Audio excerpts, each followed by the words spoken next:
अस्सलाम वालेकुम, मैं अब्दुल सत्तार। आप अलग न्यूज़ देख रहे हैं। तारिक मतीन हमारे साथ हैं। कागजाते नामजदगी मुस्तरद हो चुके हैं। पाकिस्तान तहरीक इंसाफ वालों के लिए ये ऐलान है, ये पैगाम है, कोई रह तो नहीं गया।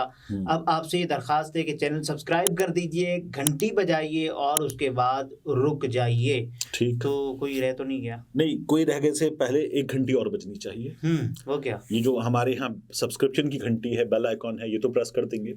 लेकिन एक थी अदले जहांगीरी की घंटी, अच्छा, एक गवर्नर हाउस सिंध उम्मीद के की बाहर घंटी। उम्मीद की घंटी, सुप्रीम कोर्ट के बाहर भी एक घंटी होनी चाहिए, हमारी अदालतों के बाहर एक घंटी होनी चाहिए। और उस घंटी का कोई जदीद दौर है ना, कोई खुदकार सिस्टम हो कि हर जगह उसका अलर्ट पहुंचे, तो वो अलर्ट पहुंचे और उससे सब तक पहुंच जाए कि एक अदद साइल आया है। ये जो सवाल है कि अब अदालत क्या करेगी जी, ये जो पाकिस्तान तहरीक इंसाफ के लोगों के 99% कागजात नामजदगी मुस्तरद हो गए। नामजदगी से मुझे एक वर्ड और याद आता है। नहीं खैर, अच्छा, 99%। कुछ इक्का दुक्का लोग हैं, जैसे शफकत महमूद साहब हैं, उनके कागजात नामजदगी मंजूर हुए हैं। पता भी नहीं इसी चला। तरह से लतीफ़ खोसा साहब हैं, उनके बेटे खुर्रम लतीफ़ खोसा हैं, अजहर सिद्दीक साहब हैं। कोई 2-4 लोग हैं जिनके कागजात नामजदगी कहीं किसी जगह मंजूर हुए, वगरना कागजात नामजदगी अक्रॉस द बोर्ड मुस्तरद हो गए। ये हुआ है। अब इसके बाद सवाल ये कि अदालत क्या करेगी। देखिए, लेकिन अदालत ने क्या किया है अब तक? इसको अगर आप देख लें तो आपको समझ में आ जाएगा कि अदालत क्या करेगी। मैंने एक ट्विटर पोल भी रखा। अच्छा, उस ट्विटर पोल में मैंने ये जो नाजरीन को हम दिखा रहे हैं, सवालात ये रखे कि अदालत इस जारी अमल को रोक देगी, जारी रखेगी या मुकम्मल खामोशी होगी। ये मैंने सवाल किया।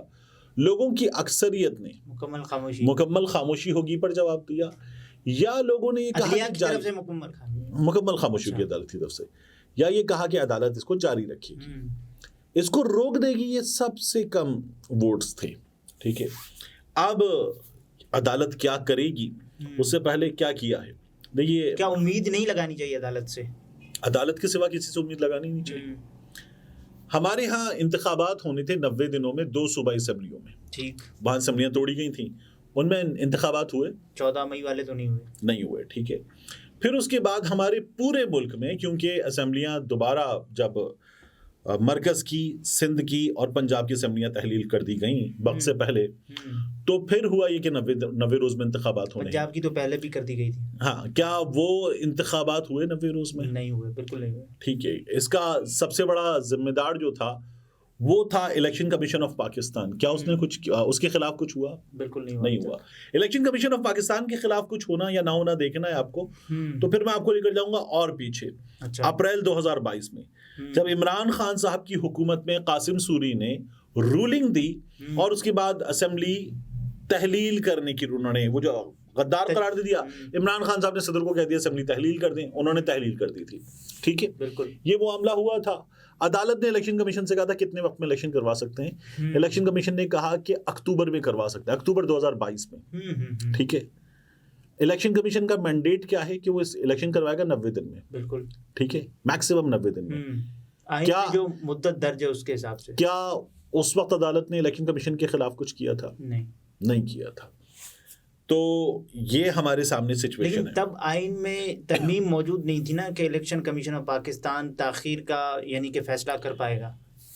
इंतखाबात की डेट देने का इख्तियार इलेक्शन कमीशन के पास, आप ये बात कर रहे हैं जी। अच्छा, तो अभी काजी फाइज ईसा साहब की अदालत ने जब आरिफ अलवी साहब से सवाल किया था कि तब आप तहलील कर रहे थे, अब आप कुछ नहीं कर रहे थे, इलेक्शन की डेट देना आपका मैंडेट है, तो अदालत ने क्या कहा, इलेक्शन की डेट कौन देगा?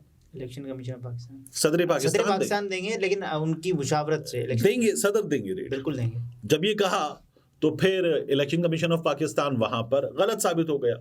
तो जो हुकूमत ने कहा था, इलेक्शन कमीशन ने कहा था और सदर को कहा था तुमसे पूछेंगे, हमारा कोई काम नहीं है, तुम नहीं बोलोगे, तो वो भी गलत हो गया। और उन्हीं अदालत के दौरान मुख्तलिफ जो सुफरा थे उनके साथ मुलाकातों का सिलसिला जारी था।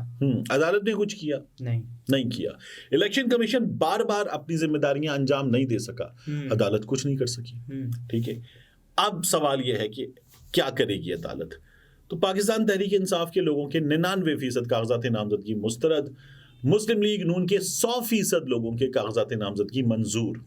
ठीक है, यहाँ आपको एक चीज नजर आ रही है, मैं उससे पहले आगे बढ़ने से पहले बताऊं, कि ये जो दावा था ना कि आरटीएस बिठा के इमरान खान को लाया गया, अच्छा, तो अब भी आरटीएस बिठाया जा सकता है ना, आरटीएस तो अब भी बिठाया जा सकता है। रिजल्ट मैनेज करना और जाली जीत दिलाना अब भी किया जा सकता है इलेक्शन डे पर जी, तो अब भी कर लिया जाए।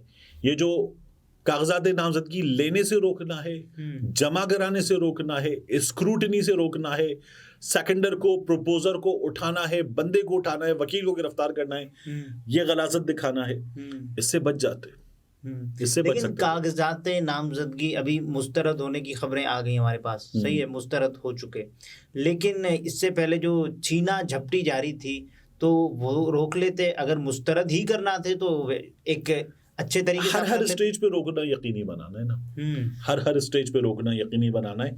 और अब भी मेरा ये ख्याल है कि ये मामलात जो आरोज ने किया ये तो जाएंगे हाई कोर्ट्स पे, बिल्कुल अदालतों में जाएंगे, ठीक है, ये हाई कोर्ट्स में जाएंगे। हम तो बात कर रहे हैं कि क्या सुप्रीम कोर्ट इस पर खुद नोटिस लेगी या नहीं लेगी, ये सवाल है। तो पाकिस्तान तहरीक इंसाफ जा भी सकती है ना सुप्रीम कोर्ट ऑफ पाकिस्तान में, लेवल प्लेइंग फील्ड एक केस चल भी रहा है। देखिए अदालत के साथ क्या हुआ है, मैं आपसे अर्ज कर देता हूँ। जब ये फैसला आया कि सिविलियंस का फौजी अदालतों में ट्रायल नहीं हो सकता, ठीक, तो ये फैसला कैसा फैसला था, अक्सरियत से था या मुत्तफिका था?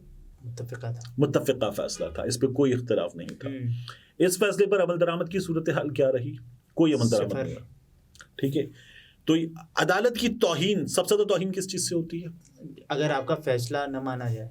देखिए घर में अम्मी अब्बू भी ना, अगर वो आपसे कह दें ये करो या ये मत करो और आप वो ना करें तो ये बड़ों की तौहीन है जी। अदालत का फैसला ना माना जाना तो तौहीन की इंतहा है, ठीक है। क्या अदालत ने कुछ उस पर सवाल भी उठाया? उस फैसले को उलट दिया नए बेंच ने, लेकिन उस पर सवाल भी नहीं उठाया। अच्छा, जब तक चैलेंज नहीं होता वो फैसला तब तक तो वो फैसला बरकरार है, जब तक वो बरकरार है तो उस पर अमल होना चाहिए, अमल होना है, लेकिन नहीं हुआ ना, नहीं हुआ, ठीक है। तो अदालत की तौहीन हुई, अदालत ने कुछ किया। उसके अलावा जो एक बल्ले वाला सवाल भी आए ना यार, अदालत की तौहीन हुई, अदालत ने कुछ किया? बिल्कुल नहीं किया, कुछ नहीं किया। फिर उसके बाद अभी बल्ले वाला फैसला आया, इलेक्शन कमीशन ने अमल दरामद किया? नहीं किया। अदालत की तौहीन हुई? बिल्कुल हुई। अदालत ने कुछ किया? नहीं किया। इसी तरह से काजी फाइज ईसा साहब की अदालत में एक काम हुआ, ये बताया गया कि जो 184(3) है जी, ये आईन का मामला है, एक्ट ऑफ पार्लियामेंट के जरिए ये काम नहीं हो सकता। काजी फाइज ईसा ने कहा कि हमें नियत देखनी चाहिए, नियत अच्छी है, जो प्रैक्टिस एंड प्रोसीजर वाला मामला इसमें, और आईन का जो आर्टिकल था जिसके लिए 2/3 दरकार थी वो एक साइड पे हो गया और नियत देखकर फैसला हो गया। अदालतें नियत देख के फैसला करेंगी या अदालतें कानून के मुताबिक? कानून, मेरिट्स, तो वो भी हो गया। अगर आप मुझसे पूछते हैं कि सुप्रीम कोर्ट ऑफ पाकिस्तान क्या करेगी, तो इतनी बातें करने के बावजूद भी मैं कहूंगा इंशाअल्लाह, नहीं मैं कहूंगा इंशाअल्लाह अदालत इंसाफ पर मबनी फैसला करेगी, क्योंकि मायूसी गुनाह है, नाउम्मीदी गुनाह है, और अदालत से हमें किस चीज की उम्मीद रखनी चाहिए? इंसाफ की उम्मीद रखनी चाहिए।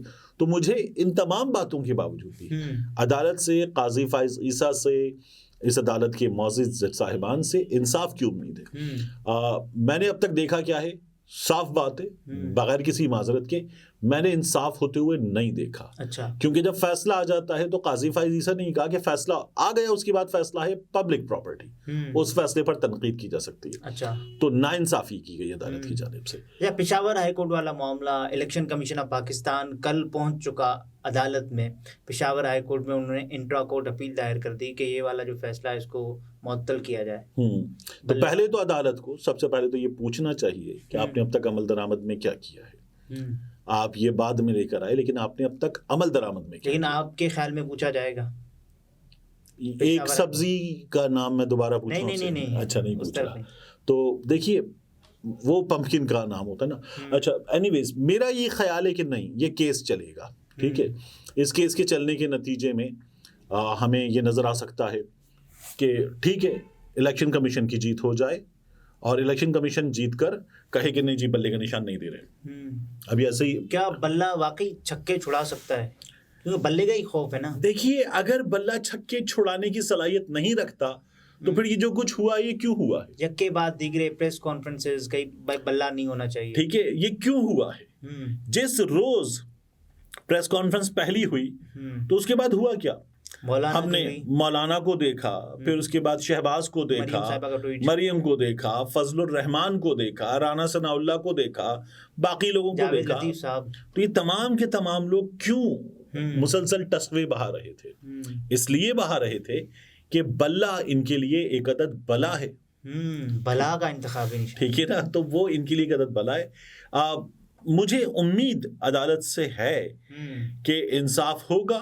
मेरे पास मालूमात और मिसालें ये हैं कि अभी तक इंसाफ हुआ नहीं। अच्छा, नाज़रीन, ये तारिक मतीन थे, गुफ्तगू अपने मुलाहिज़ा फरमाई। इजाज़त दीजिए, अल्लाह हाफ़िज़।